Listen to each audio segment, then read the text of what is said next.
Welcome back to the Heat Seekers podcast. Today we are not streaming, we are just podcasting.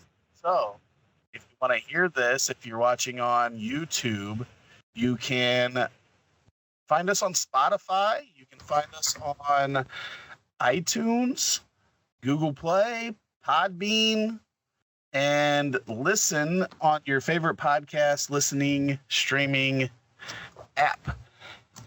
I'm here with Brad Menendez, and we are at halftime of the Sunday night game, Patriots versus the Steelers. It's 20-0 right now. Patriots just doing what the Patriots do, dominate. And first of all, we'll talk about this game a little bit. I don't know about you, but they don't even have Antonio Brown yet. But Tom Brady looks like he's freaking 24 years old.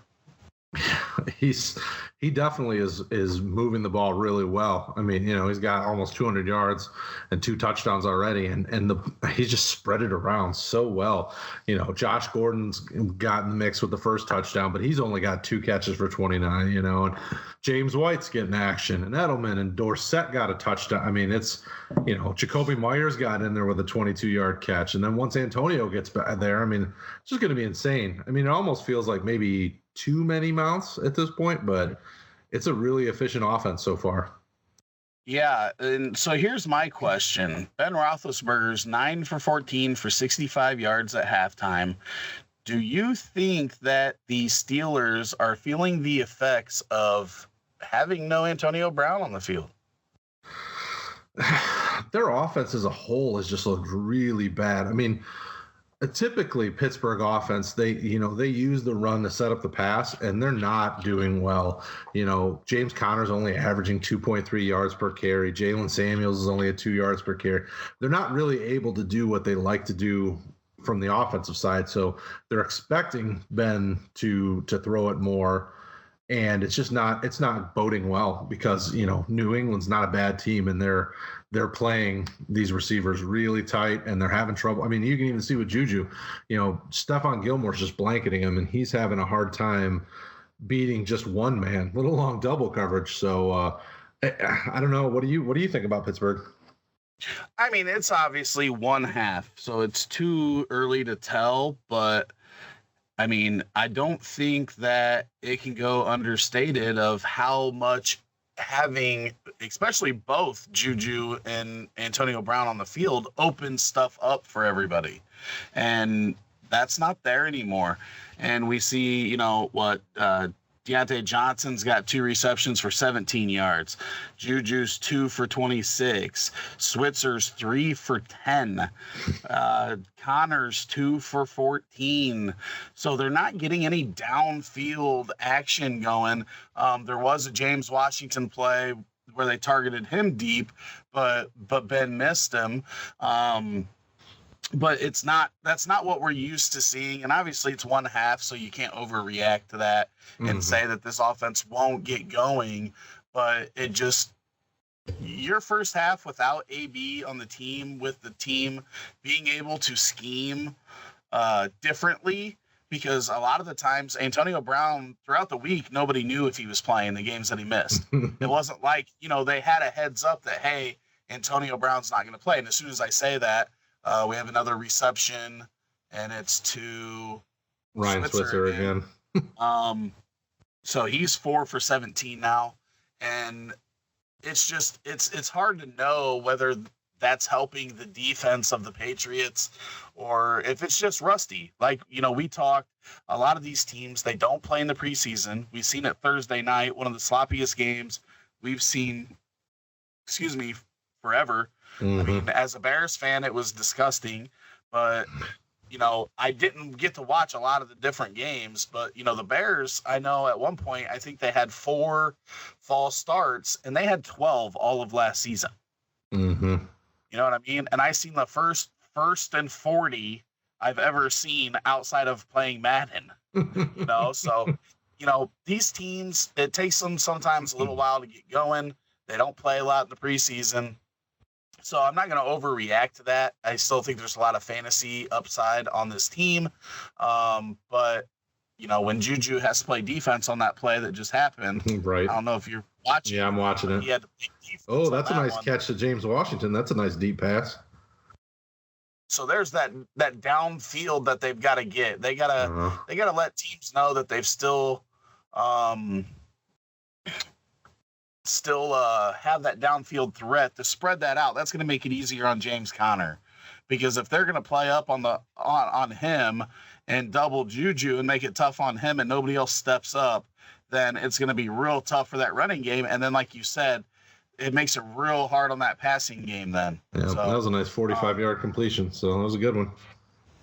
James and Washington, it's going to take time. I like you. Yeah. I like James Washington. Absolutely. Absolutely. So yeah, it's obviously, Brady hasn't been as accurate as normal, but he still got zip on his pass. We saw that on the Dorsett play touchdown. That was nice, which sucks because I've always liked Dorsett, but he's almost like rendered useless for fantasy purposes as soon as AB gets there. He's going to be the odd man out, and that kind of sucks. But we haven't even really talked about this AB stuff that went down. News came out, or reports came out today. Obviously don't know if they're true, but Antonio Brown reportedly hired a social media consultant. This is type of stuff I do on a daily basis. But he hired them to help him get out of Oakland by being a psycho on social media. So we're all calling him psycho, and the dude's just smarter than the Raiders. It's dirty. I'm not going to say it's not dirty. I love the storylines so that the NFL's not boring. We went through a stretch where the NFL was really, really boring. Yep. Like, there were no trades. The free agency wasn't like it is now. They had everything zipped up so that, you couldn't have any personality or anything like that. And we're finally getting a little, like, people want to get mad at Antonio Brown. We see this in the NBA all the time. Like, this is NBA action in the NFL. Yep. The drama, the getting themselves off of a team they don't like. Ben Roethlisberger just looked like he was 95 years old running that little the old whatever man shuffle it was. there. Not good. But yeah, so I love it just so that, this is entertainment for us. Obviously, we play in money leagues and stuff like that. We want to make money, but I want to be entertained by it. And for a long time, the NFL was just so boring, man. Outside of Aaron Hernandez murdering people and there being a storyline there, but you know what I mean? Like, there weren't very many storylines. Now, I don't want it to get as crazy as the NBA, because the NBA is just really, really crazy with it. And I think that's what the NFL is going to be worried about. And we might see an Antonio Brown suspension come out of this, but I don't know, man. What do you like? What do you look at it? Some people are like really angry, and I don't get angry for this stuff, but I think it's weird that he left so much money on the field. It's like they were going to give you like $29 million. All you had to do was show up and play. So it's like, okay, so did he get to Oakland and realize, I don't really like these guys, we're not getting along? It's just, that was the thing for me. It was like trying to understand it, because it was so hard to keep up. Especially, Friday night and a Saturday. It was like Friday night he's apologizing, Saturday morning he's, requesting a release. Saturday afternoon he's released, Saturday night he's signed to New England. It's like it feels like he did that on purpose, and obviously we're seeing some of it is he did do it on purpose, but it feels like all along it's like, he had his people talking to, someone like New England and getting all this set up. And I feel bad for Oakland. They put their hopes in him as their kind of their star receiver, and now they have to pick up the pieces with Terrell Williams and, J.J. Nelson and Hunter Renfrow and Ryan Grant. Like a bunch of just guys. So I feel bad for Oakland. That kind of hoses their season because they kind of wanted him on the field. But, it is what it is. I think it's interesting. It brings a little bit of intrigue to the NFL, a little bit more, drama and whatnot. And what better team than New England? They've had murders, they've had nut jobs, they've had the whole thing, and somehow they just still keep winning. Yeah, I don't know that the Patriots colluded. people are saying, that the Patriots like helped orchestrate this whole thing and they were ready. They already had the stuff going. Like, it doesn't take long to sign a contract. No. Like if he gets released and then the Patriots call up his agent and say, hey, we'll give him, he was going to make 15.9 this year and they give him 15. It doesn't take long for him to say, yeah, like I just spent $900K to get out of Oakland. What I've heard is that he never wanted to go to Oakland. Pittsburgh traded him there. I don't know how the NFL contracts work, but like, and they might not even have thought of this because trading wasn't real big for the longest time in the NFL. But like in baseball, you have players that are vetoing trades. They literally get a veto after they play for 5 years for one team. Right. They get to veto any trade that they want. So, maybe the NFL needs something like that so that the Raiders don't get screwed in that situation. Because if, people don't like get pissed at draft picks that say they're not going to play for the team that they get drafted by. Mm-hmm. I think Eli Manning did that, right? With the Chargers. Yep. He said, if the Chargers draft me, I'm not playing there. The Chargers drafted him. Yep. And then traded him to New York. Yeah, I mean, it's hard to really have a issue one way or the other. I mean, we really don't know everything that went on. The things that I found were strange were, okay, well, if you didn't want to be traded to Oakland, then why would you sign a contract with them? Like just things that just didn't make sense along the way. But, hopefully it's over. I mean, and it got us through, the preseason into the regular season, and now real football's here, and we can, get excited and talk about the bevy of injuries or all the crazy storylines that came this week. I mean, there's a lot to, it's like that got us through, and now we've got so much more stuff to talk about, and it's just cool, So what about this? I think that Antonio Brown being gone from Oakland, and we know that now, I think it hurts everybody on Oakland except for Darren Waller.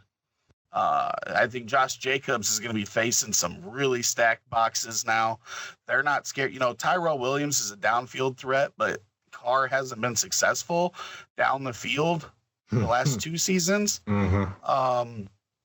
So if they can't spread that at all, like it makes it tough, and it feels like just like Jared Cook last year.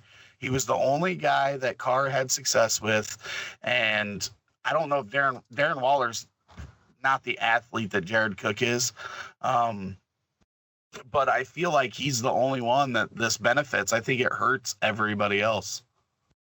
Yeah, I mean, it feels like they're going to have to, I'm not going to say change their offense, but, it feels like they're going to be more dip and dunk, and spread the ball around to a bunch of different receivers based on matchups. I mean, I can't see a game where you're going to have a guy regularly going for 100 yards, Terrell Williams is probably going to be their top target and Darren Waller, but I could see games where Ryan Grant gets 4 catches for 50, 60 yards, or Hunter Renfrow gets, and it's just like those are the kind of offenses that, even like New England's offense is getting to the point where I'm a little nervous. I have a lot of Josh Gordon shares. But with so many people, it's almost the reverse in Oakland. They've got so many nobodies that really aren't that intimidating. So it's like Darren Waller probably is about the only valuable piece in that offense. Obviously Josh Jacobs long-term should have value because he's a decent young running back, but he's going to be facing a ton of stack box. I wouldn't want to be him tomorrow night facing Denver. Denver's just going to crush him. Should be a good defense. Yeah, that's my biggest worry. I don't think that, I don't want to say that Darren Waller is the only valuable asset because I don't even know if he's valuable. Mm-hmm. I just think that their offense is basically what it was last year with Jacobs at running back and Tyrell's basically the Martavis Bryant deep threat. And Tyrell's not bad. This is a guy that was a 1,000-yard receiver. I think he had 10 touchdowns the year that Keenan Allen missed most of the season, and he was Phillip Rivers' number 1 wide receiver. But Derek Carr is not Phillip Rivers. No. All right, so I just wanted to get that out of the way with, obviously we haven't been on the pod since that happened, and, I think that just kills a lot of a lot of action. And Hunter Renfrow might be a PPR monster, but outside of that, man, I'm not starting anybody in the Raiders offense until I see what happens. Yeah, it's going to take some time. Well, and I thought the funnier thing was I read a note this evening here as we were getting ready for the show that the Hard Knocks star Keelan Doss wound up turning down a contract from them because they tried to sign him this weekend. He's going to stay on Jacksonville's practice squad instead of going back to Oakland. So I thought that was pretty funny. Like, no, I don't want to play for your NFL. I don't want to be on your 53-man roster. I'd rather be a practice squad guy. Like, that's bad. Yeah. That's bad. All right, so it's Sunday. We've had game action for the first time, multiple game action for the first time in a year, or 8 months or whatever it was. But man, the injury bug hit, and some big injuries today. Yeah. Nick Foles, first game with Jacksonville, breaks his clavicle, out indefinitely, gonna be the season. This is the same injury that Rodgers had. You gotta wait for that thing to heal before you go back out, or you just re-break it. Yep. So that's rough, man, because Jacksonville, they've got a solid team. If they have their heads on right, that defense with Ramsey and Calais Campbell and even Boye on the other side, Miles Jack, Josh Allen, Miles Jack, yep. Which Miles Jack was ejected today, right? Yeah, he was for hitting a guy in the face or something, or kicking him in the face or something. Yeah, he got a little aggressive.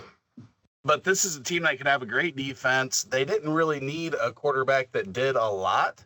They needed a quarterback that could manage the offense, could just not turn the ball over, watch Fournette run wild, and hurt in the first freaking game, man. And I've always kind of just liked Nick Foles as the person. Mm-hmm. So that really sucks. Not that he was a big fantasy option, but what happens to the guys around him now that he is hurt? And Mr. Gardner Minshew. Yep. Minshew. Gardner Minshew comes in. What happens to these guys? It was already rough wondering who was going to be the guys in the passing game. Minshew played well. Came in, was 22 for 25, 275 yards, 2 touchdowns, and an interception. Is that what we're going to see, or is this just the same stats we saw people put up against the Chiefs last year?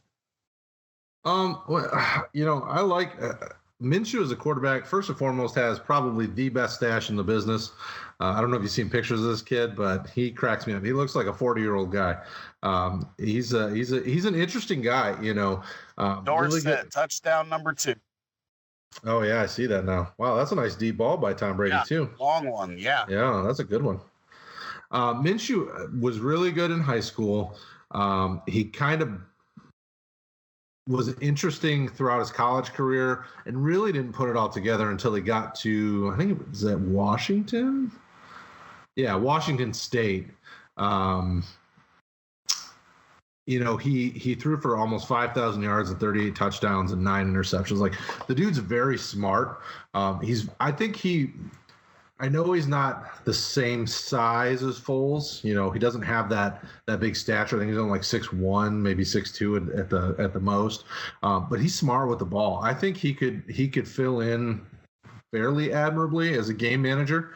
I don't know that I would expect almost 300 yards and 2 touchdowns every game because he's not going to be facing. Now, next week, he'll probably, if he gets another start, if Jacksonville doesn't do anything in the meantime to get an actual starter and they just replace a backup, next week he should have a good matchup. But, he's going to be facing teams like Carolina coming up, where they have a better defensive backfield than Kansas City. That was Kansas City's last, issue last year, like you'd mentioned, that they just didn't have a very good secondary. But Minshew is, I think, a solid game manager. Like Jacksonville drafted him at like pick 178. Yeah, 178. So it wasn't like they took him super, super late, kind of a mid guy. So I'm interested to see what they do. They liked him enough to make him the backup all throughout the preseason. He had to compete for it, but he's a guy that I think I've gone on a few of my Superflex leagues and already dropped, I think my budget was something like $200 and I dropped like $60, $70 of fab money on him just for the fun of it. And actually in one of the leagues I did that because I have Foles.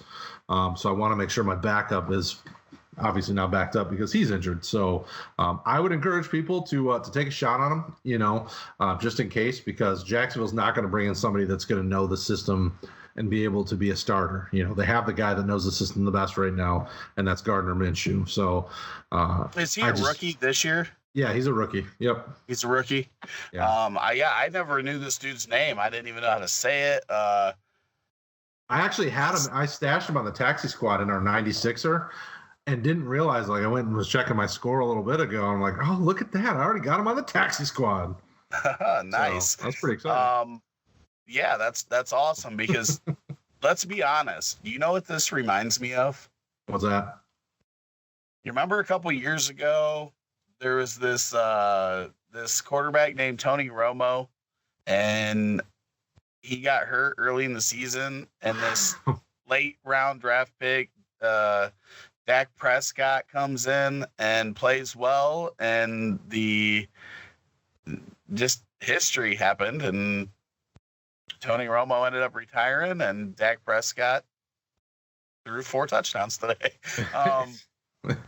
It also reminds me of a Seattle situation where they signed Matt Flynn to a contract, and then this rookie quarterback comes out of nowhere named Russell Wilson, and he won the job, and it didn't go by injury, but just another situation where they gave money to a guy, and the rookie that kind of comes out of nowhere comes in and ends up being the star. And it could happen here because Foles, he can't win the job back. Not this year. So Minshew seems to like the guys that he practiced with quite a bit. We've got DJ Chark, 4 for 146 and a touchdown with a 69-yard long reception. We've got Chris Conley, 6 for 97 in the revenge game. Touchdown. And then, guys like D.D. Westbrook, Westbrook had 7 of 10 targets from Foles in the 3rd preseason game, the only one that they played. So we knew Foles liked him. He did have five receptions for 30 yards and a touchdown, but Conley was the highest targeted player on this team at 7, and then you had Westbrook and Fournette behind at 6 and 6 apiece. Do we go out and try to grab Chris Conley if he's on the waiver wire? I think him and Chark, like Chark's a guy that I drafted last year late and stashed him on taxi squads or like in our Roto Heat 96er, I traded for him because I liked his size, speed combination coming out of LSU, raw prospect, but he was good getting deep. And we saw it pan out today. Conley's another guy I liked. His issue's always been injuries. I mean, that was his problem in Kansas City is he kept getting hurt, but big kid, good hands. I think they both have at least some value. I wouldn't like blow all your free agent money on him, but I would try to get both of them, and I would spend a fair amount of your salary because as we see, D.D. Westbrook is probably still going to have decent value. But obviously, if Minshew's a quarterback, he's spreading the ball around. He likes all 3 of these guys because they all, DJ Chark got his touchdown from Nick Foles, but most of his catches were from Minshew. Chris Conley was very similar, So I would go after both of them just to see what happens. I mean, worst case, you spend a little money on them and maybe they don't pan out. But if they do and they're nice, bye week flexes or maybe even starts in some cases, that's a big win for you. On the other side of the ball, first off, like I don't know if I like this passing game. When I look at how many people were targeted, I mean, James O'Shaughnessy had 5 targets. I know. Tight end James O'Shaughnessy. Like if he's going to spread it around like that, now he obviously didn't work with the ones during the week. He wasn't expecting to come in the second quarter, I think it was. But for redraft, I don't know that I'm going out and spending a lot of my budget on Chark or Conley. In Dynasty, I would probably spend a little bit more on Chark, which I'm guessing he's rostered if you're playing deep enough rosters.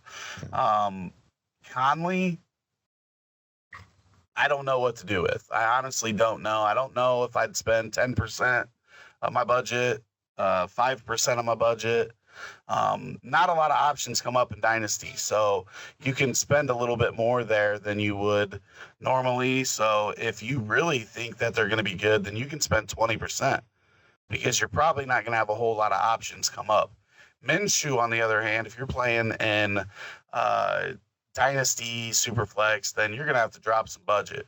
Oh yeah, for sure. If you want that quarterback, so I would be willing to spend a good portion, 50 to 60%, if I needed a quarterback. That value is going to be there if he plays well like he did today. But on the other side of the ball, I was trying to get here real quick because I'm a Watkins fan, but Watkins was balling out before Tyreek got hurt. Oh, yeah. And ended up with 9 receptions for 198 yards and 3 touchdowns on 11 targets. And in the same game, Mr. Tyreek Hill hurts his clavicle too. Mm-hmm. Now he hasn't broken it, or news hasn't come out that it's broken.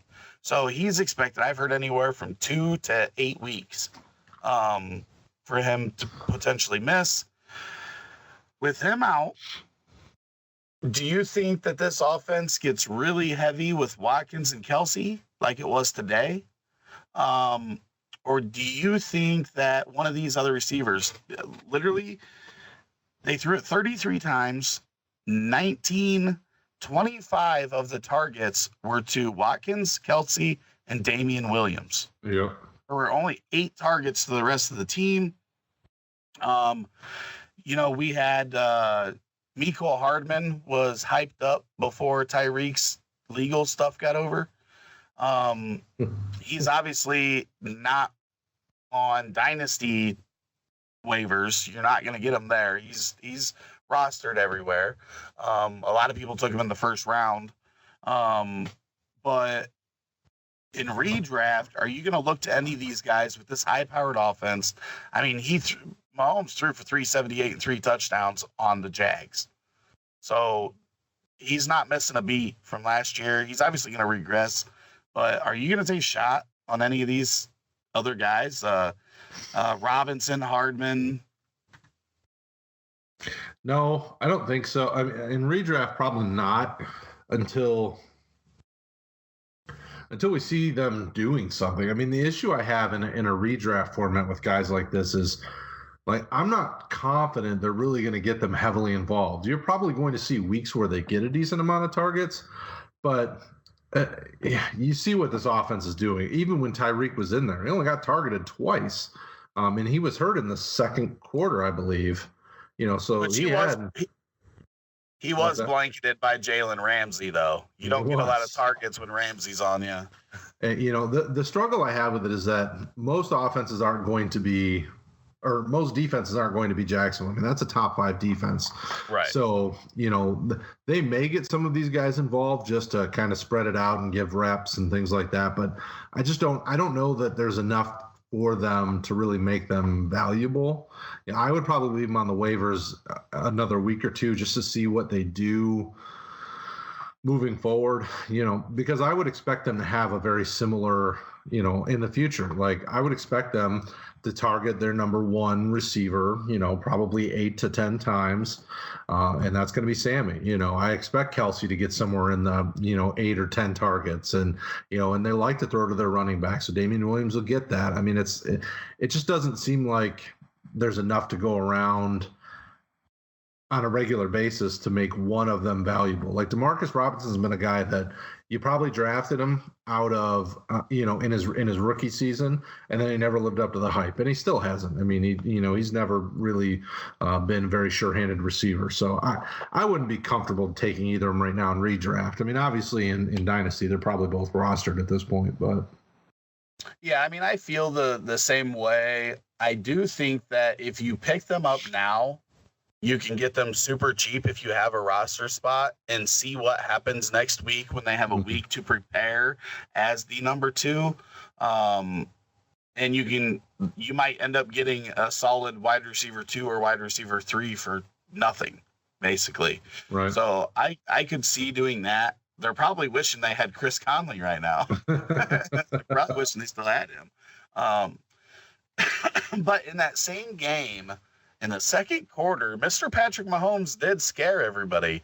He limped off the field. Notifications went out immediately. If you have the Sleeper bot app, it immediately hit my phone like seconds after he did it. It's like I don't know if they have a chip in Mahomes that knows what he does, and it just sends out alerts when it's not good or what. But like, it's one of the fastest notifications I've ever seen.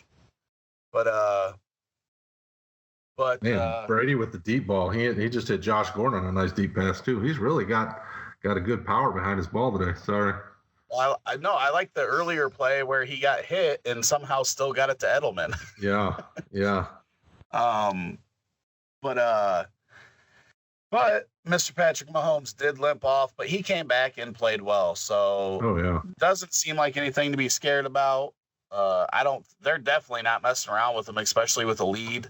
So if he wasn't good, they wouldn't have played him in the second half. I don't think. They know that's their gold right there. Oh yeah.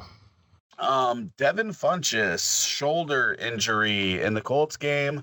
Wasn't putting up a great stat line, but he was injured on a high pass. Yep. He went up deep to catch a ball, and he hurt his shoulder. Yep. When he landed out of bounds, and injured his shoulder. He was targeted the second most on the team. T.Y. Hilton was the highest. And he made a really good catch on a first down on one play. That was really nice. But he's hoping to play week 2. If he doesn't, is there anybody for the Colts that you're looking at? No, I mean, you would probably expect that Paris Campbell might get a little involved, because they like him a lot. Their week 2 matchup isn't terrible, so I could see somebody like a Zach Pascal or somebody getting a little action. But I mean, they're going up against Tennessee, so we saw what Tennessee did to a high-powered Cleveland offense this week. I'd be a little nervous to take a flyer on anyone that isn't T.Y. Hilton, because obviously T.Y. can play well no matter who he's facing. So if Devin Funchess isn't there, I'd probably just steer clear. Did they call that Gordon pass back? I don't know. It doesn't look like it. It doesn't look like it because they're almost at the goal line. Oh, never mind. I thought it said they were on the 30 on the other side, and I was like, wait a second, I need those Josh Gordon points. It's hard to pick out which one it's going to be, because Deion Kane was somebody that's been hyped. Mm-hmm. He had a decent preseason, and he was, 2 for 35 today. He was the second leading receiver. Right. Campbell, he had one target, which he had a tough matchup too. Those Charger cornerbacks are good. Mm-hmm. But he only had one target. And then it ran through the running game. 25 carries. And we said this, you even covered it in your Marlon Mack video. Like, they're not going to throw the ball a lot. They threw the ball 27 times in a game that they were trailing for a good portion of it, and they just rode Marlon Mack with his 25 carries, 174 yards and a touchdown. Yep. And then T.Y. Hilton, 9 targets out of the 27. So he had a 33% market share of their targets. Yeah, it's tough. You can take shots on a couple of these guys, but I don't know who it's going to be. I think it'll be Hilton and Funchess, just like it was today. They made up over half of the total targets.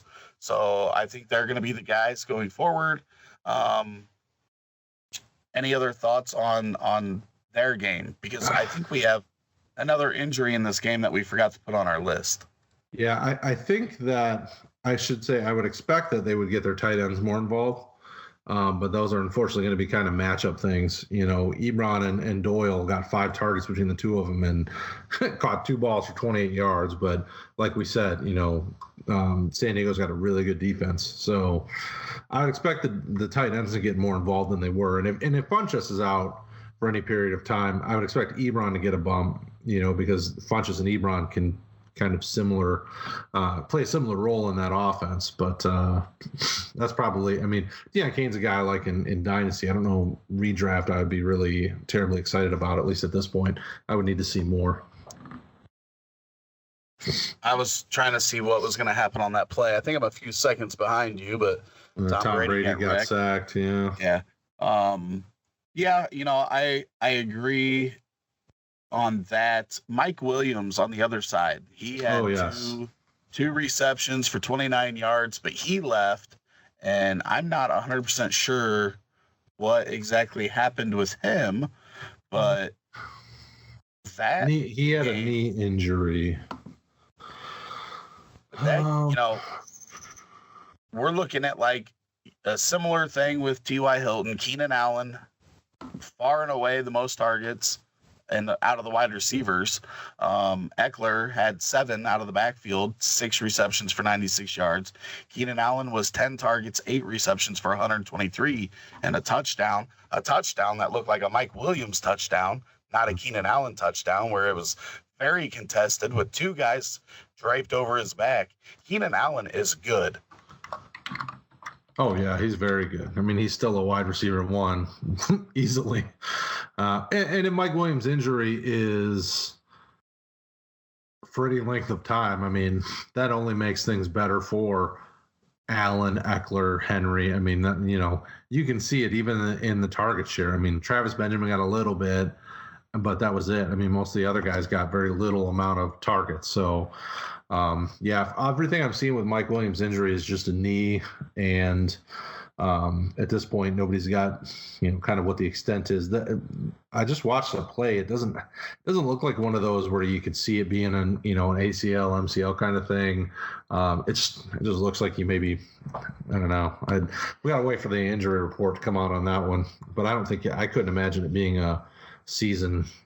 I would think it's maybe a few weeks at most if he's really that hurt. But he didn't return to the game, so who knows? Right.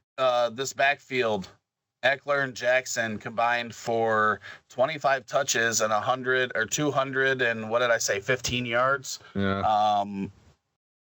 Melvin who? If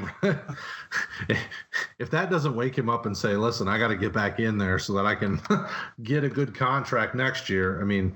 Dude's not helping himself. He's got no leverage. And now that we've seen this, Indy's defense isn't like top 10, but they're getting a lot better. They've, they got Darius Leonard. They've got a nice defensive line. They've got some young guys that are stepping up, and, they're no slouches, and those running backs tore them up.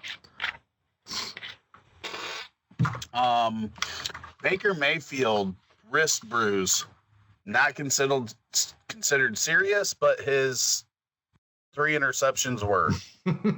Cleveland goes down the hype train. Lose 30 to the Titans. So here's my question. We're not worried about Baker. They're not considering it serious. But I want to flip it over to the Titans side.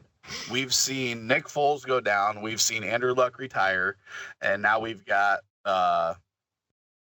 Watson and Mariota as the only two starters that we thought we were going to see in this division.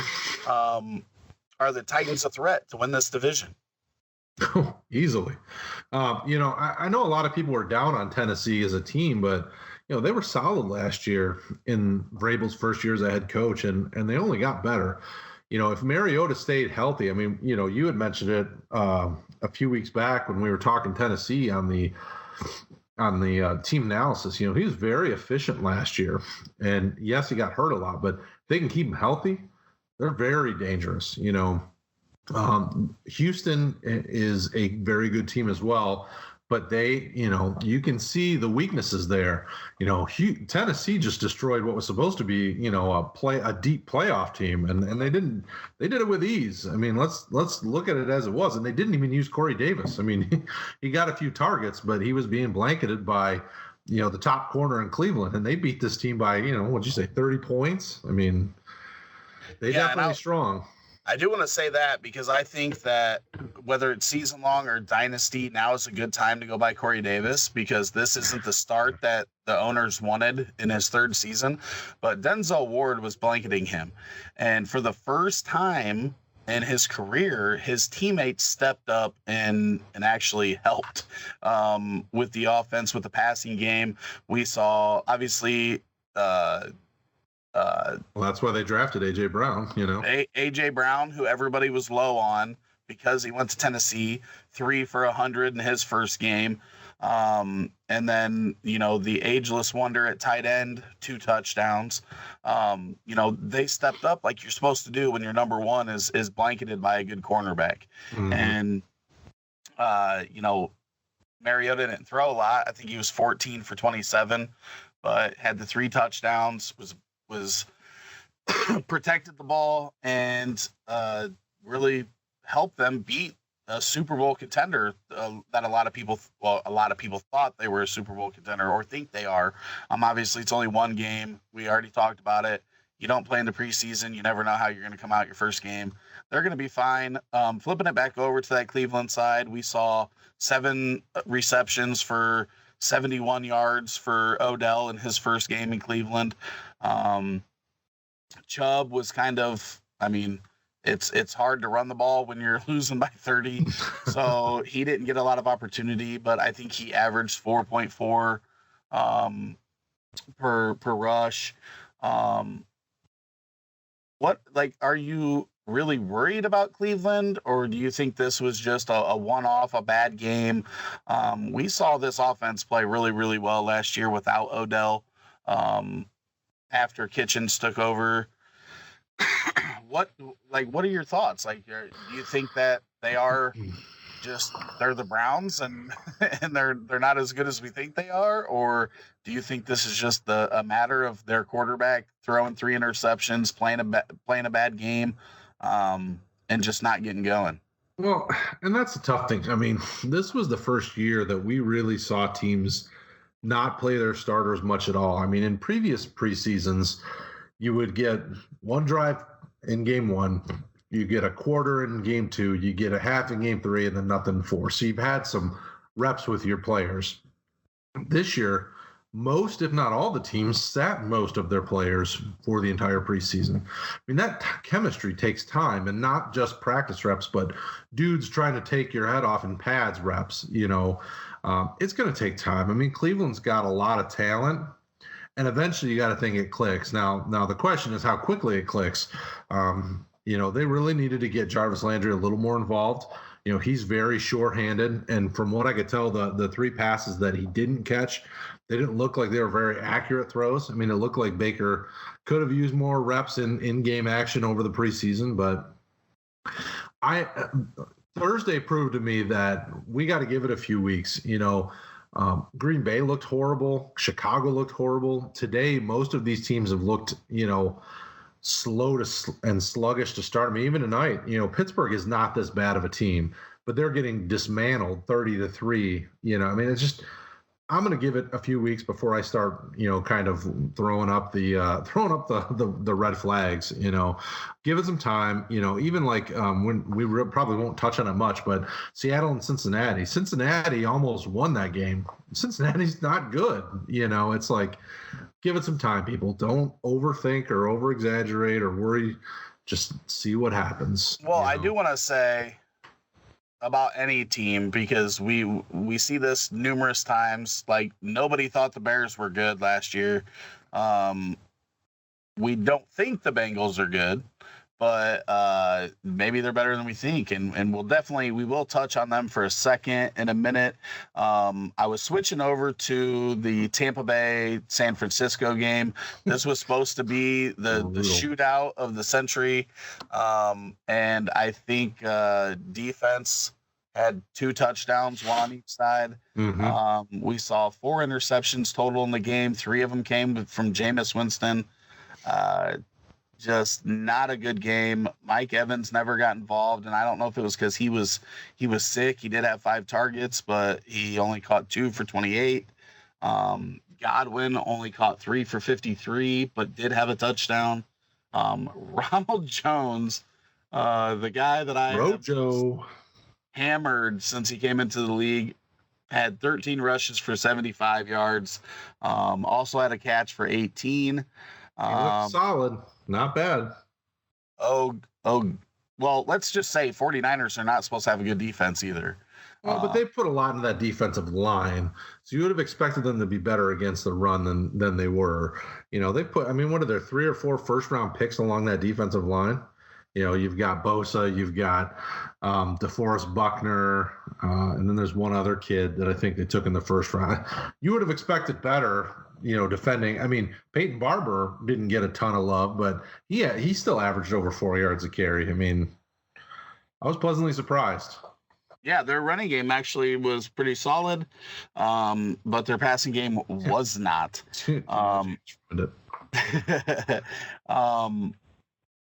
But then we flip it over to the other side, and there's been all kinds of talk about Pettis, Deebo Samuel, obviously George Kittle's there, and Kittle, 10 targets, 8 receptions, 54 yards. So a nice day there. And then the receivers, man, like none of them did anything. Richie James, 1 for 39 and a touchdown. Outside of that, he was their leading receiver by 22 yards at 39 yards. Obviously Kittle's a tight end. That's what I'm saying. He obviously led him with 54 yards. But Tevin Coleman was the third leader on the team out as running back for 2 for 33. And then Deebo Samuel had 3 receptions, but 17 yards. And then nobody else had more than 1 or more than 10 yards. So that passing game did not go well either. 18 for 27 for 166, and a touchdown and an interception for Garoppolo. We also seen Matt Breida leave in the first half with a potential concussion, but he came back. He was 15 for 37. Coleman left in the second half with an injury, 6 for 23. So here's my question. Raheem Mostert last year looked really, really good. And I don't know if you were watching the game when he broke his arm, but it was one of the nastiest injuries I've ever seen. The way his arm broke, it was gross. But he looked good last year, and he came in and had 9 carries for 40 yards, led the backfield. This is a guy that if we find out Coleman's out for a while, I want Raheem Mostert on my team. Yeah, I think you have to. Just because he keeps doing it every year. He seems to show value, and this is an offense that should continue to get better. And you want pieces from it. Everybody wanted Tevin Coleman from it, and Breida and Jerick McKinnon when he was a thing, So I would go after him. I think I'd put a little bit of stock in him because he's proven it, every year that he's been with San Francisco with Kyle Shanahan. There's value there, But it'll be interesting to see how this offense progresses moving forward. They had 5 different receivers get a target, and it's got to get better. I mean, Jimmy Garoppolo can't throw for 166 yards every week and then get a win. I mean, like that, you got to think that's going to change over the next few weeks. So Mostert, I think, is a guy to own, because he can do a little bit out of the backfield receiving as well. He caught his one target, although he didn't get anything out of it. But he's definitely a guy to take a shot on. Yeah, I agree there. I liked Mostert last year. I picked him up in a lot of spots, and I hated it because obviously McKinnon was there, but he got hurt, and he's out for the year. And now Coleman came in, and Breida was still there, and I like Breida. So it was he was buried. But if Coleman's injury is going to be anything, and what we found out is that 49ers running backs can't stay healthy, so might as well roster him, put him on the back of your roster, because I think he can help you out if one of these guys goes down for extended period. Last injury, we just talked about Cincinnati a little bit, but Joe Mixon left the game. Only had a few carries, and then it was Gio Bernard's backfield.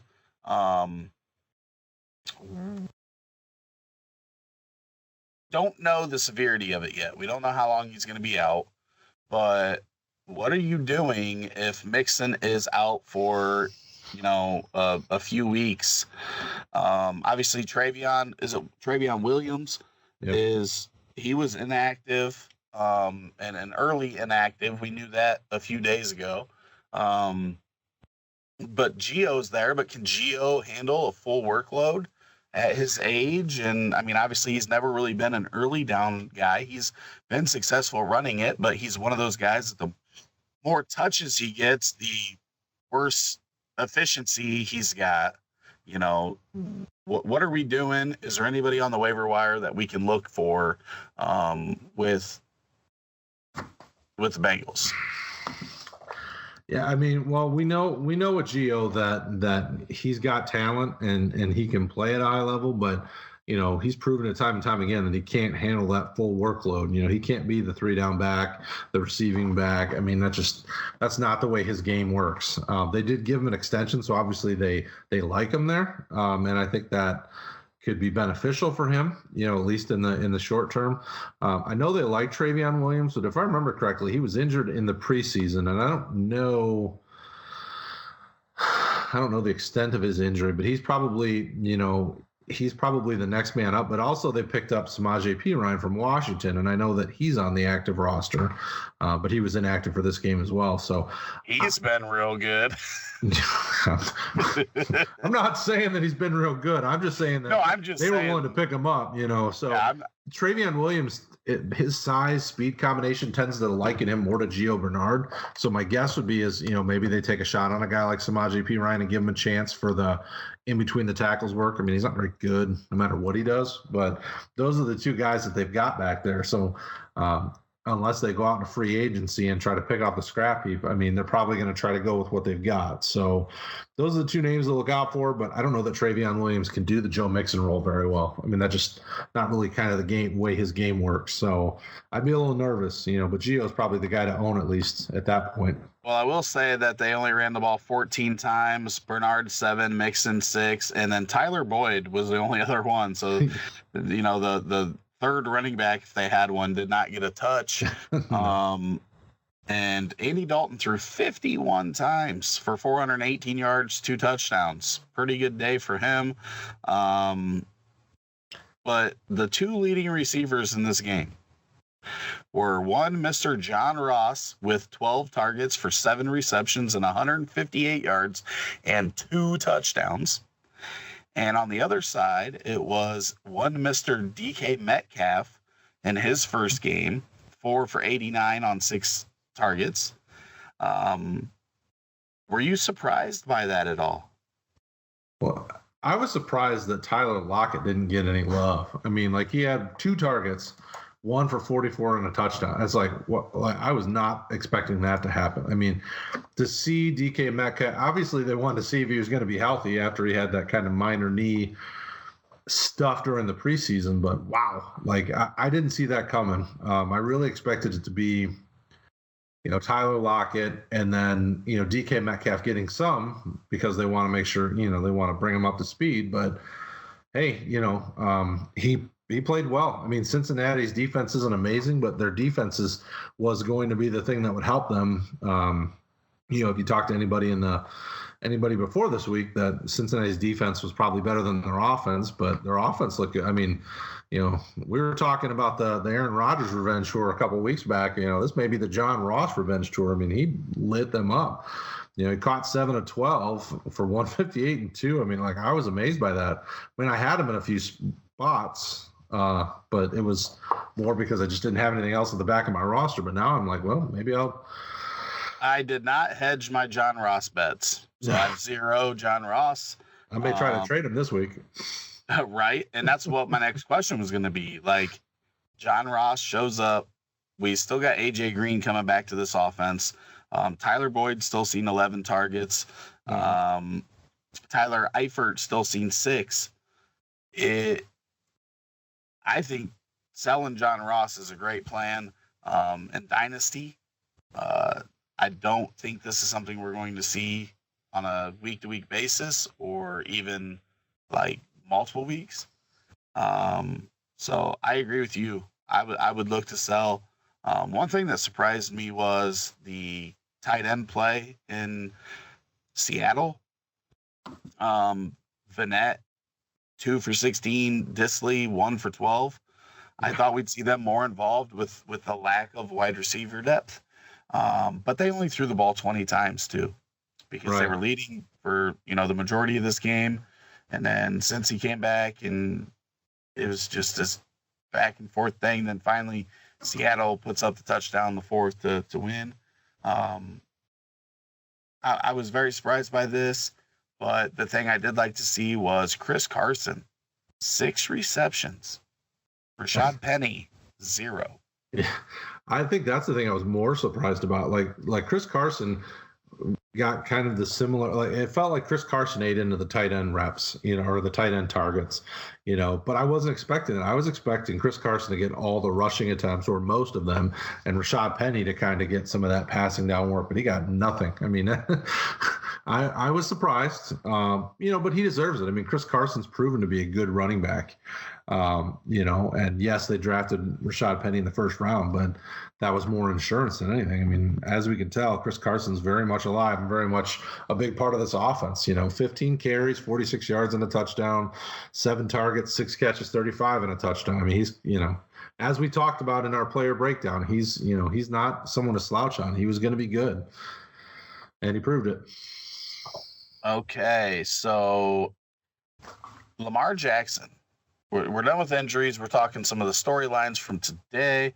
Mm-hmm. Lamar Jackson, he only threw the ball 20 times. This boy was 17 for 20, 324, 5 touchdown passes, and he only had 6 rushing yards. If you would have told me today that he would win you a GPP and DFS and only have 6 rushing yards, I would have said you're freaking nuts. And I'm a Lamar Jackson fan. Yep. 59-10 was the final score of the Ravens and Miami game. It was brutal. Yeah.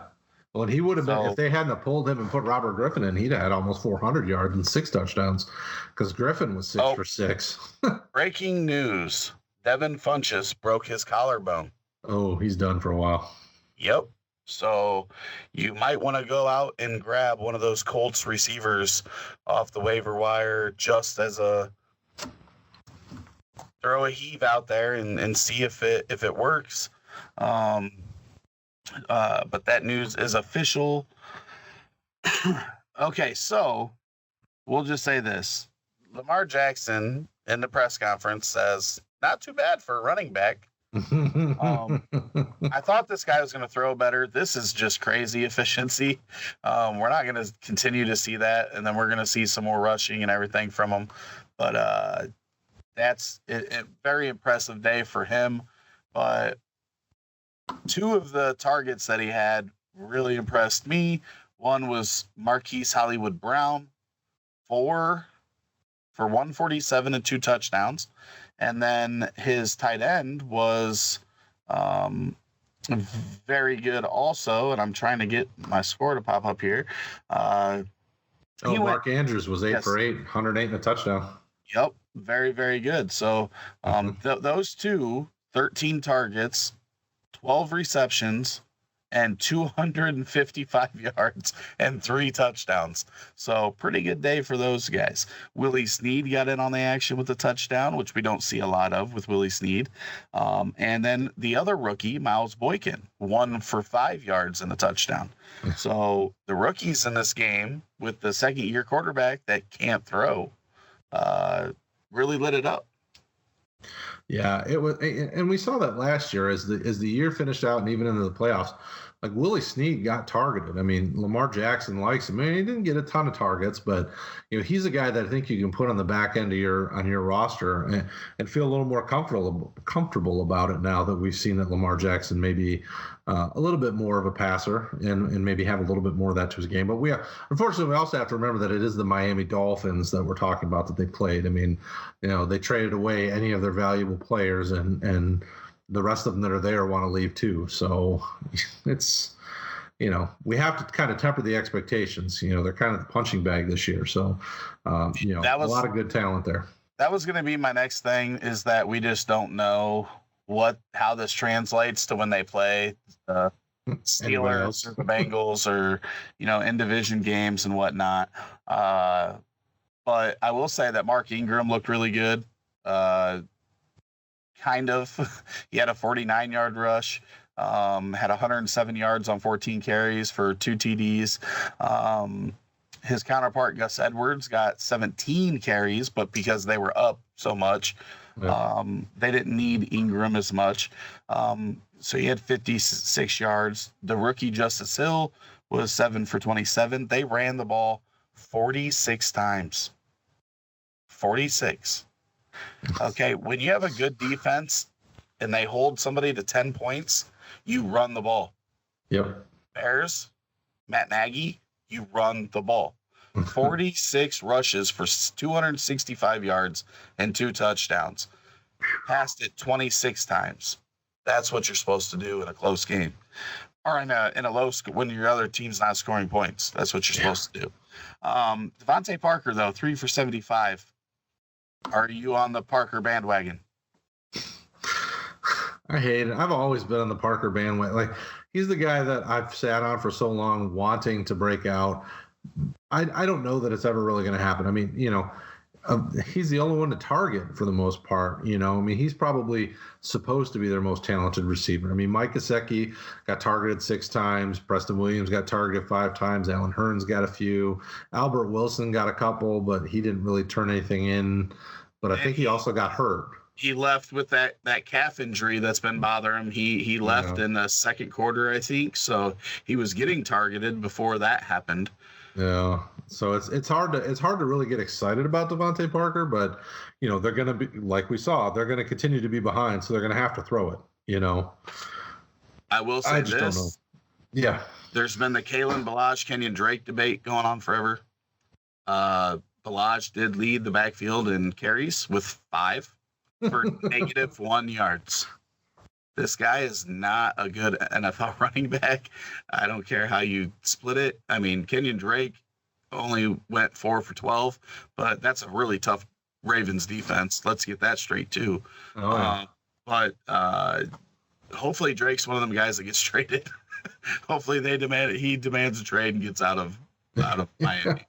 Yeah, because that's what we're hearing. I mean, that I came across an article this evening, that there's already rumors that players from Miami, some of the players, have gone to their agents trying to request trades. So it wouldn't surprise me in the next few weeks that, as these injuries continue to happen, that some of these guys leave Miami and go elsewhere. I mean, I don't know how much value some of these guys would have, but wouldn't surprise me. All right. One of the other guys that I have kind of hyped up this offseason, John Brown, goes to Buffalo. I've said this was like a match made in heaven, him and Josh Allen. Josh Allen likes to throw the ball deep. Josh Allen also turns the ball over a lot like he did today, but they still squeaked out a win against the Jets. 7 receptions, 123 yards, TD. Is this something that you expect we can see from the Josh Allen, John Brown combo on a week-to-week basis? Oh, for sure.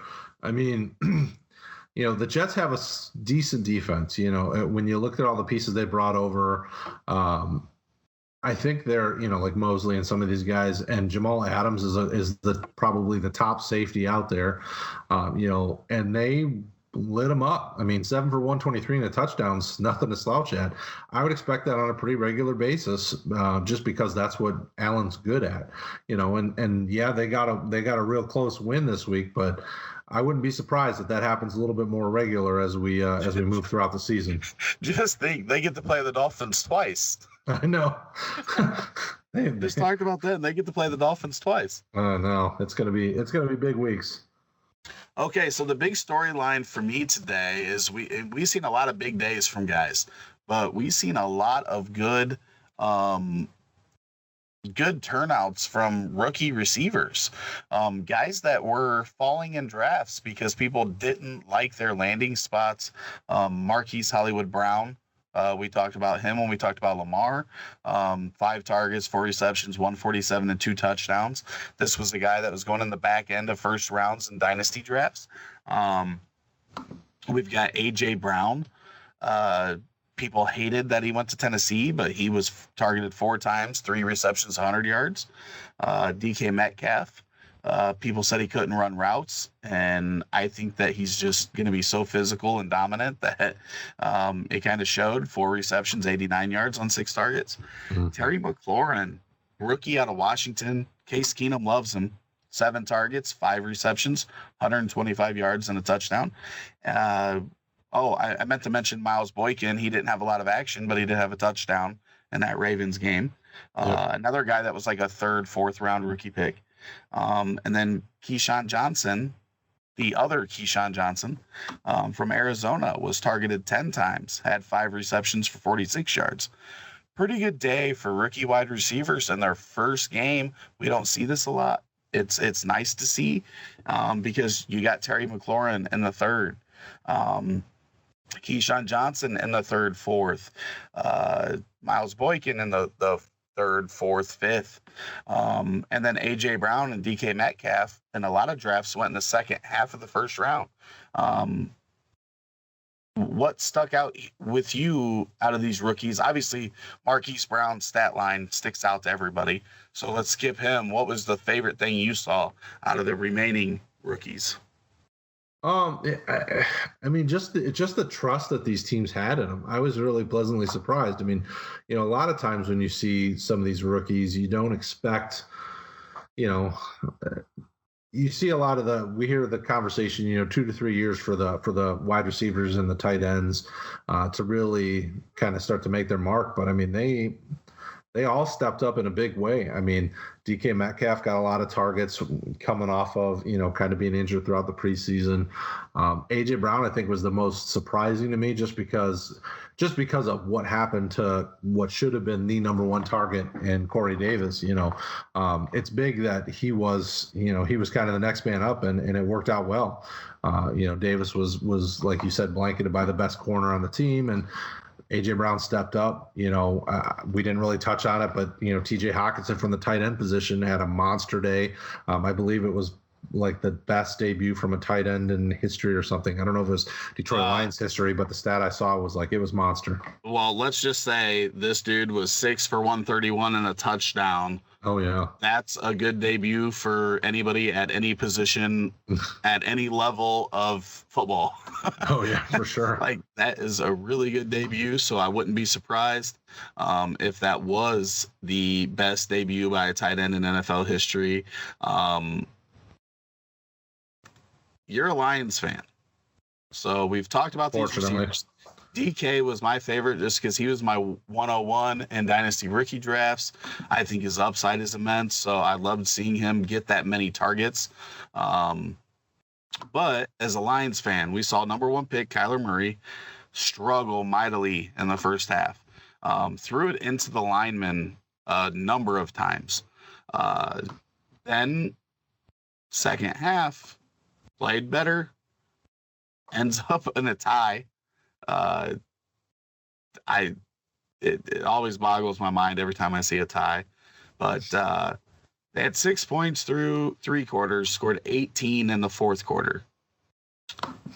We talked about the receivers. The ageless wonder, Larry Fitzgerald, went 8 for 113 and a touchdown. He was targeted the most. Kirk was targeted 12 times. But Murray threw the ball 54 times in his debut, 308, 2 touchdowns, and an interception. So we saw some good rookie play in this game. You mentioned Johnson, Hockenson, Murray. I'm sorry for your loss in this game.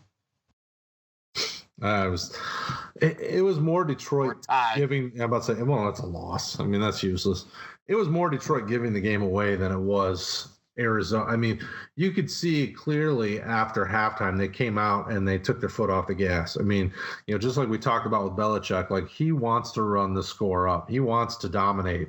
Detroit didn't want to dominate. I mean, they too often, first down and second down, they were running the ball but not getting any yards on the ground. And then your third and long, and their third and long was just, was a dump off or something weak. I mean, Detroit gave them too many opportunities to come back and finally started to click. I mean, Kyler Murray's a rookie in his first game. I mean, it's going to take him a little while to kind of work the jitters out. And you could see that. I mean, he was, the first quarter, the interception that he threw, he should have never thrown the ball. He should have either taken the sack or just thrown it away, but he thought he was going to try to make a play. And, he threw the ball kind of across himself and it got picked off easily. I mean, I don't blame anybody but Detroit on this one because they really let Arizona back in. But Kyler Murray looked every bit of the part of the first round pick. I mean, as he started to get more comfortable, he had command of the offense. He was moving them down the field very efficiently. Unfortunately, we did see a lot of batted balls. I mean, there was multiple times where he was throwing it and the ball was getting batted because he's just not tall enough.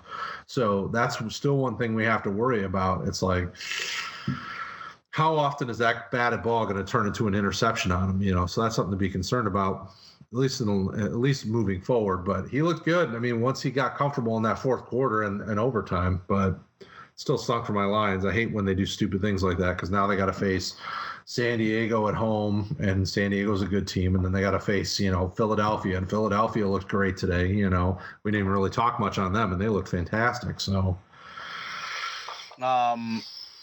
yeah, we'll hit on that real quick. Philly fell behind early, looking real bad to what's supposed to be a bad Washington team, but they came storming back. Then Washington kind of came storming back afterwards. But Case Keenum, 30 for 44, 380, and 3 touchdowns. When we didn't know who was going to be the receiver on this team. Geist did not look good, but it was a terrible matchup for him, 10 for 18 rushing. But Chris Thompson, 7 for 68 receiving. Adrian Peterson, inactive. Yep. What's going to happen there? Because he's not going to be happy about that. But the ball was spread around. Quinn, 4 for 33 and a touchdown. Vernon Davis, 4 for 59 and a touchdown. That had terrible tackling on it. McLaurin, 5 for 125 and a touchdown. And then on the other side, Deshaun Jackson, 10 targets, 8 receptions, 154 and 2 touchdowns. Jeffrey, 5 for 49 and a touchdown. Ertz, 5 for 54. Goddard, 2 for 16. And then the running game was just abysmal. To put it, I mean, Howard was the best, most efficient, 6 for 44. Sproles, 9 for 47, but the hyped rookie, Miles Sanders, 11 for 25. Yeah, I mean, rookie, it's hard to factor Sanders into this equation because they really, they gave him a lot of carries, but he looked the bit that I watched, he looked like he was still, he still had some learning to do.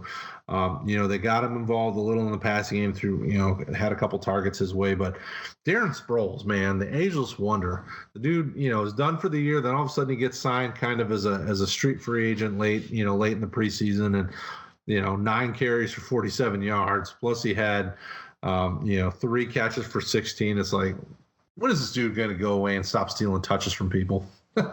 Yeah, he well, the funny thing is their one rushing touchdown came from Alshon Jeffrey. I don't know. It's like, what? Yeah, brutal. He had 2 touchdowns. Jackson had 2 touchdowns, but Carson Wentz kind of put this team on his back because they were down. It was 20-7 at halftime. Yep. Not looking good. Third quarter, they just came out blazing. They scored 25 in the second half, 14 in the third, 11 in the fourth. Definitely, Wentz is good. We knew that. They started slow, but they picked it up in the second half. But yeah, you said we hadn't touched on this game. I wanted to make sure we did. The other game that we didn't touch on, and we'll just do it real quick, was a very poorly played Carolina Rams game. It ended up being high scoring like we expected, but didn't really go the way we expected. And this is my number one buy this week, okay? Todd Gurley did not have a great stat line, but this dude was 14 for 97 yards. Malcolm Brown had 2 rushing touchdowns, 11 for 53. So not a bad stat line at all. But Todd Gurley people are worried. And I'm going to buy Todd Gurley wherever I can buy him. Oh, absolutely. In the passing game, we had Robert Woods, 8 for 70, Kupp, 7 for 46, Cooks, 2 for 39, and the one touchdown in the passing game went to Mr. Tyler Higbee, the guy that nobody plugs in their lineup. And that's the 100% truth. On the other side, the game's best running back might be on the Carolina Panthers. Mr. McCaffrey was 19 for 128 and 2 touchdowns. Then he caught 10 passes for 81 yards. This dude just puts up over 200 yards, touched it 29 times, 2 touchdowns, put up a 45 burger in DFS. So it's probably a 42 points in regular PPR without the 100-yard rushing bonus. Cam Newton, 25 for 38, 239, 1 interception. And we saw DJ Moore, 7 for 76. Didn't see much out of the Samuel hype, 3 for 32. And then Olsen, 4 for 36. And then a bunch of nothing burgers after that. Mm-hmm. This game was just, there was not very much good quarterback play. They combined for just over 410 yards and 1 touchdown and 2 interceptions. Is this just another sloppy game because they didn't play much preseason? Oh, absolutely. I mean, this entire weekend of games, like, I'm going to chalk it up to not getting too worried and not getting, if people are willing to sell guys like Todd Gurley, I'll buy them. If guys are going to sell, like the Kenyon Drakes of the world because Miami looked abysmal. I mean, you have to kind of temper your expectations when, we continue to bring it up. Nobody play, and you listen to the media. I mean, Thursday night, that was all Collinsworth could talk about, how nobody played all preseason and this is what you're getting. You listen to Collinsworth? I did not, but I watched the game, so he spoke, so I had to hear it. But that just kept getting repeated, and you really, that may be the smartest thing everyone says week 1. I mean, but what I take from that is don't get worried. Give it a few weeks, let these guys settle in. Week 2, if we're still seeing stuff like this, then you start to get a little concerned. Week 3, if these guys are still doing this week 3, all right, then, they should have had more than enough time to really be back into form with their team. Like, I don't expect Pittsburgh to be this brutal all year long, Yeah. I mean, all I want to say is that Pittsburgh and Cleveland both had way worse losses than the Bears had. So, yeah, I mean, it's looked like all weekend long the teams either are on fire or not ready to play. Like, there's really no in between. None of these teams came out and was like, oh, they're pretty efficient. This is kind of what we expected from them. It was either you didn't play as good as you're supposed to, or you were like insane. I mean, like nobody expected Baltimore to throw up 59 points. Yeah, I mean things like that. If I would have told you that Kansas City put up 40 and they were the third highest scoring team, you would have said, okay, the Rams put up 40 plus. You would have said, okay, who else? Well, the Saints haven't played yet, but you would have said the Saints or Philly put up 40 plus. No, the teams that outscored them were the Tennessee Titans, a defensive-minded team, and the Baltimore Ravens, a defensive-minded team. So it has definitely been a very odd. Okay, so at the beginning of the day, I did the stream this morning. So for everybody that's out there, Sunday mornings, I do an hour-long stream from 10 to 11 in the Dynasty group that we've got, and I answer start-sit questions and update people on any injury news that comes out, inactives, whatever. Then I move over to the VIP group. It's only $2.99. You get all the stats and stuff we have on the website, the ADP and rankings and all that fun stuff. And then on Sunday from 11:10-ish, however long it takes me to switch over, until 12 to 12:30, depending on how active it is, I update everybody on everything. I go over DFS, different stacks, different everything. I will tell you that there was no way in hell I was going to tell you to stack Lamar Jackson and Hollywood Brown or Mariota and Delaney Walker and AJ Brown. That wasn't going to happen. That no matter where you looked, you weren't going to see that today. Very contrarian plays. Nobody saw that coming. So it was a very weird day. The games that we wanted to stack ended up being defensive games, even though Rams Carolina ended up 57 points. A lot of defensive stuff in that game. Tampa Bay 49ers was supposed to be an offensive game. Ended up being 2 defensive touchdowns in that game. So the defenses scored well. So yeah, it was definitely a very weird week 1. Before we get out of here, I just want to cover back. I want to talk about Juju. Now it is 6 for 78 yards. Up until he passed here just at the end of this game in the fourth quarter, where he's been getting garbage time, their leading receiver had 45 yards, and it was James Washington on 1 catch. Connor 4 for 44, Switzer 6 for 29. Like, can you not get a few yards down the field? Well, and Juju just limped off the field. He got landed on pretty funny in this last catch he had. So, my question is, like, why would you even have them on the field at this point? It's 33-3 with 1:10 to go. But Moncrief has the most targets, and we just had this big debate over Moncrief and if he's good or not. Have you looked at his stat line today? This dude disappoints everywhere. 10 targets, 3 receptions for a whopping 7 yards. We just covered it in this episode last Wednesday or 2 Wednesdays ago, whatever it was. 2 Wednesdays ago. I cannot tell you how much I do not like Dante Moncrief. Nope. Dude, 10 targets. He has the most targets on the team and the fewest yards. Just trash. No, literally, out of the wide receivers, I didn't even realize that. I made that as a joke. Out of the wide receivers, I don't know who this Holton guy is. He has 2 targets for 0. I don't know what position he plays. I don't even know who he is, but he has 0. But Moncrief, 7 yards. Oh, man. Bad game. Trash. Bad game. Trash. Ben Roethlisberger, 25 for 44, 249. Tom Brady, 24 for 36, 341, and 3. Leading receivers on that side, Dorsett, 4 for 95, 2 touchdowns. Edelman, 6 for 83. Josh Gordon, 3 for 73 with a touchdown.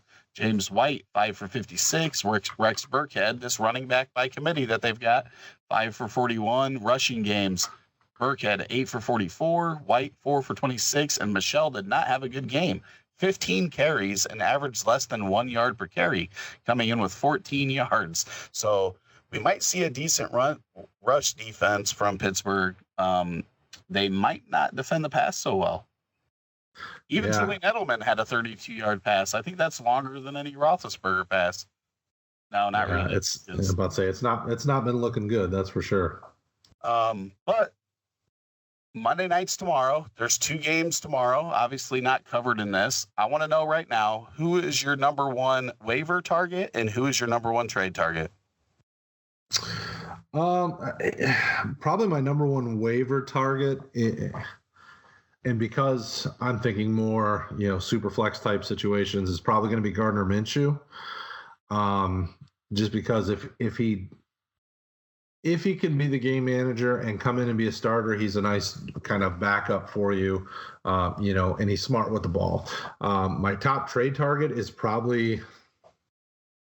I would probably look at some of these guys that have had a real down week, Corey Davis, Todd Gurley, Juju, one of those 3. Probably Corey Davis, just because of those 3. He's the guy I've always liked the most. Yeah, it's probably what I'd go with off the top of my head. What about you? Well, I was gonna say Minshew also for super flex, but I'm gonna go Raheem Mostert. I think even if we find out Coleman's gonna play next week, that means Mostert's gonna be really cheap for you to get. And if one of these running backs goes down, they're never gonna have one running back in that offense. So we know he's the number 3 right now. If one of them guys goes down, he's getting action. So he would be my guy in waiver. For trades, I'm right on board with you. Todd Gurley, people are going to be freaking out. Don't buy Darrell Henderson. We told you this months ago. He was overhyped, too expensive. Malcolm Brown was the backup. So I feel bad for all of you that overpaid for Henderson as your handcuff to Gurley, because Brown is the guy. And then I agree with Corey Davis. Like, there are weeks where your number 1's going to get shut down, right? Like, Julio did not have a good day today because he had Xavier Rhodes on him. Mm-hmm. Like, that's going to happen. You need your teammates to come up and do something for you. And that's what happened in Tennessee today. Finally, they have some depth at receiver. They came up big. Tight end came up big, and it helped. Juju limped off on the last play, and he's still walking gingerly on the sideline. Mm-hmm. But yeah, so, it's time. It's game time. You got to be looking for these guys before they hit. That's why I like Mostert. It's not going to cost you a whole lot to get him right now. So get him now so that you benefit from it when he goes. Because if you wait until news comes out that Coleman's out, then his price goes up. So get him now. That's why we record this on Sunday night. We don't wait for the Monday night games to get this recorded, get it out to you. We want you to hear it now. And as I said before, make sure you join our Facebook group. Follow our page, Roto Heat. We've got a DFS group, a dynasty group, and a redraft group. So whatever you're looking to talk about, we can cover you. Just search for Roto Heat on Facebook. Follow us on Twitch, where we stream Wednesday nights. Just twitch.tv/RotoHeat. YouTube, we drop tons and tons of videos. Make sure you get over there. It's just rotoheat.com/YouTube. And then if you want to listen to the podcast, if you're watching this on YouTube, because I'm going to put it up there, you can follow us and subscribe on iTunes, Spotify, Podbean, Google Play. Go to rotoheat.com. Brad, is there anything else you want to say? We went for an hour and a half. Were you hoping it'd be less? No, it doesn't surprise me. I mean, we want to make sure that we give everyone as much information and help them out as much as they get ready for their waiver wire, come Tuesday morning, Wednesday morning. So, however long it takes to give people what they need, that's what we're here to do. Oh, also with that news of Funchess, he's going to be out. Make sure you go snag up a Deion Kane, a Pascal. If you have room, don't like drop good guys for them, but they're guys that Yep. you can fit on the back end of a roster if you have some holes. So that'll be it. It's Sunday night. The Patriots just whooped the Steelers. Titans just whooped the Browns. And my Bears no longer have the worst loss of the season. So I'm happy. So from the Roto Heat team, Brad Menendez, thank you for taking time. And we will talk to you guys soon.